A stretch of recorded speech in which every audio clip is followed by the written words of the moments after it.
Hola, soy la doctora Alicia Navarro, bienvenidos. Estamos leyendo el libro a los Hebreos. Te invito a que me acompañes en el capítulo 5. Lo estamos leyendo directamente, porque creo que es la mejor manera que el Espíritu Santo nos puede hablar. Dice el 5, porque todo sumo sacerdote tomado de entre los hombres es constituido a favor de los hombres en lo que a Dios se refiere, para que presente ofrendas y sacrificios por los pecados, para que se muestre paciente con los ignorantes y extraviados, puesto que él también está rodeado de debilidad, y por causa de ella debe ofrecer por los pecados, tanto por sí mismo como también por el pueblo. Y nadie toma para sí esta honra, sino que el que es llamado por Dios, como lo fue Aarón. Está hablando del sacerdocio levítico. Así tampoco Cristo se glorificó a sí mismo haciéndose sumo sacerdote, sino el que le dijo: tú eres mi hijo, yo te he engendrado hoy. Como también dice en otro lugar: tú eres sacerdote para siempre, según el orden de Melquisedec. Y Cristo, en los días de su carne, ofreciendo ruegos y súplicas con gran clamor y lágrimas al que le podía librar de la muerte, fue oído a causa de su temor reverente. Y aunque era hijo, por lo que padeció aprendió la obediencia. Y habiendo sido perfeccionado, vino a ser autor de eterna salvación para todos los que le obedecen. Y fue declarado por Dios sumo sacerdote según el orden de Melquisedec. Acerca de esto tenemos mucho que decir y difícil de explicar, por cuanto os habéis hecho tardos para oír. Porque debiendo ser ya maestros después de tanto tiempo, tenéis necesidad de que se os vuelva a enseñar cuáles son los primeros rudimentos de las palabras de Dios. Y habéis llegado a ser tales que tenéis necesidad de leche y no de alimento sólido. Y todo aquel que participa de la leche es inexperto en la palabra de justicia, porque es niño.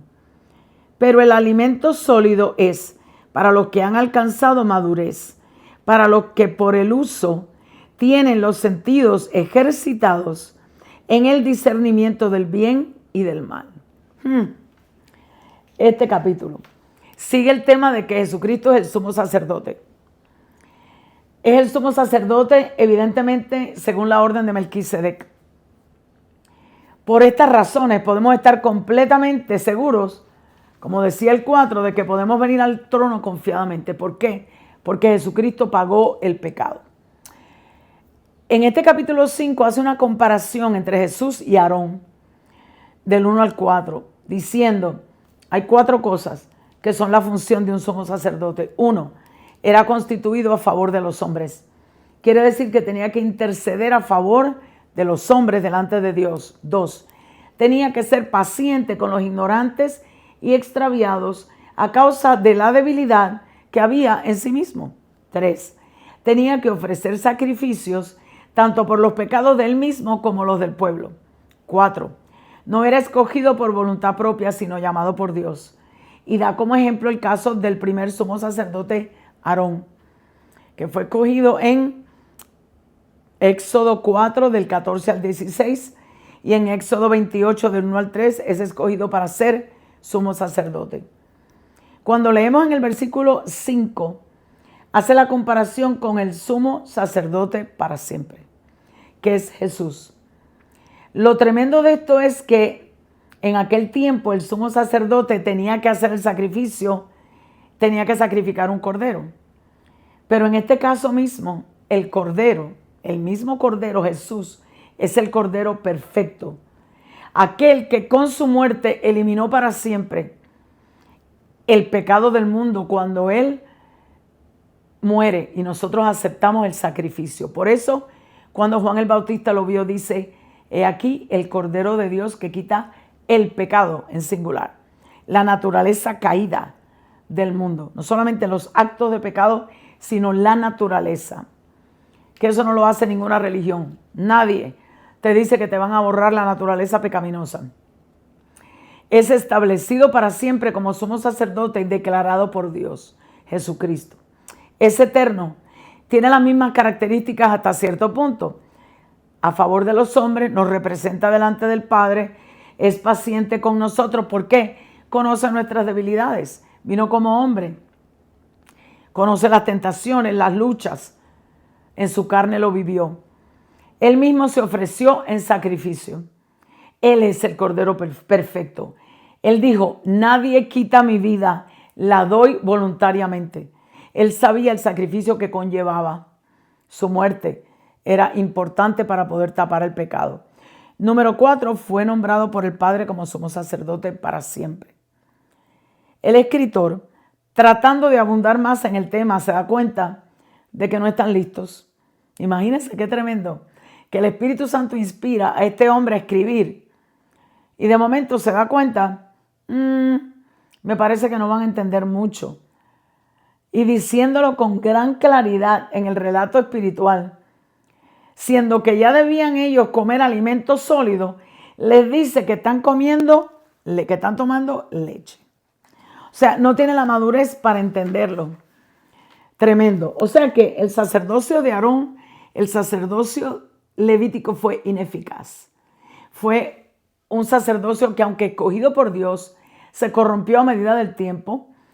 Se pensaba hasta cierto punto que era monárquico, como lo heredarían los hijos, como pasa muchas veces en algunas iglesias.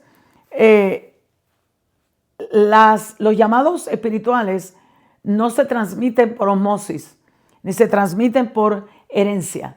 El llamado de Dios es personal, el llamado de Dios es particular. Por eso tú a veces ves en una pareja que uno tiene un llamado, el otro tiene otro llamado. Se complementan, se pueden llevar muy bien en el llamado, pero tú los oyes hablando y tú dices, wow, qué diferencia en el llamado, por ejemplo. No es que uno sea mejor, otro peor, es una diferencia en el llamado. Dios es el que te llama directamente. Y cuando Él dice algo, así es. Entonces, mira lo que dice, teniendo un gran sumo sacerdote que traspasó los cielos, Jesús, el Hijo de Dios. El Hijo de Dios es un título. Es un título. El Hijo de Dios es la posición. No es que sea, literalmente es el Hijo de Dios en cierto sentido, pero es un título. Lo mismo que Hijo del Hombre es otro título. Lo mismo que Cordero de Dios es otro título, aunque conlleva una realidad espiritual y algo verdadero. Traspasó los cielos. Cuando muere, va a las profundidades de la tierra, sube al tercer día, se presenta a María Magdalena, a los discípulos, después sube. Y antes de la ascensión, sube y presenta su sangre como el sumo sacerdote. En algunas traducciones y en la mayoría de las versiones le dice a María Magdalena, no me toques porque aún no he subido al Padre. El sumo sacerdote tenía que estar perfecto. Tenía que estar sin arrugas, sin mancha, sin ninguna contaminación que alguien lo tocara. Fue directamente y presenta la sangre. Él es el sumo sacerdote por excelencia. Según la orden de Melquisedec. Vamos a leer de Melquisedec. Sabemos que Melquisedec no se sabe de dónde vino, no se sabe dónde iba, no se sabe su principio, su fin, su origen.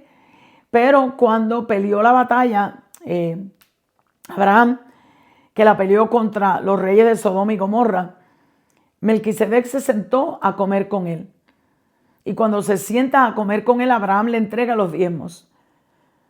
Entonces Melquisedec es un sacerdote eterno. Y es el simbolismo que se está trayendo aquí en la tipología de Melquisedec. Ese es Jesucristo.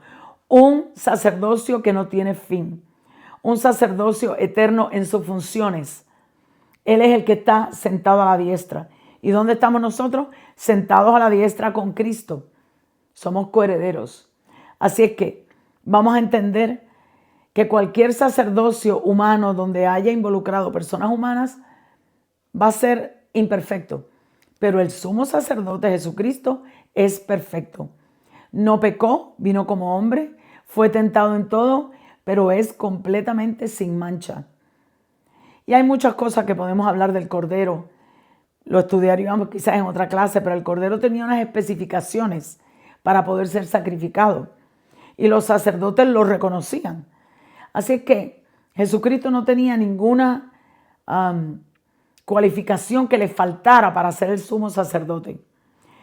Así es que si fue declarado por Dios, según la orden de Melquisedec, como sumo sacerdote, nosotros tenemos que entender la función que Él hace por nosotros. Vamos al Padre en oración en el nombre de Jesús. Pero Él, Jesús, se puede compadecer. La Biblia dice que no hay otro mediador entre Dios y los hombres, sino solamente Jesucristo hombre. Él es el mediador, Él es la reconciliación, Él es el mensaje. Nadie más tiene que ayudarnos a ir a Jesús. Jesús murió por nosotros. Jesús entregó su vida para que pudiera pagar el pecado que nosotros no podíamos pagar. Porque una cosa es pagar por los eventos pecaminosos y otra cosa es limpiar la naturaleza caída que lograron Adán y Eva. ¿Cómo se va a limpiar eso? ¿Cómo se va a limpiar la naturaleza? Solamente a través de la sangre de Cristo. No te lo ofrece nadie más, ninguna religión más. Cuando hablemos de eso vamos a profundizar, pero nadie más te lo puede garantizar. Así es que te invito a que me acompañes en el próximo episodio, en el episodio número 6, y que leas conmigo el capítulo 6, el episodio 7, en el episodio 7, donde vamos a leer el capítulo 6 del libro a los Hebreos. Es que el primero fue la introducción, por eso me confundo. No dejes de acompañarme, el Espíritu Santo te va a hablar. Que Dios te bendiga, gracias por estar conmigo, gracias y paz.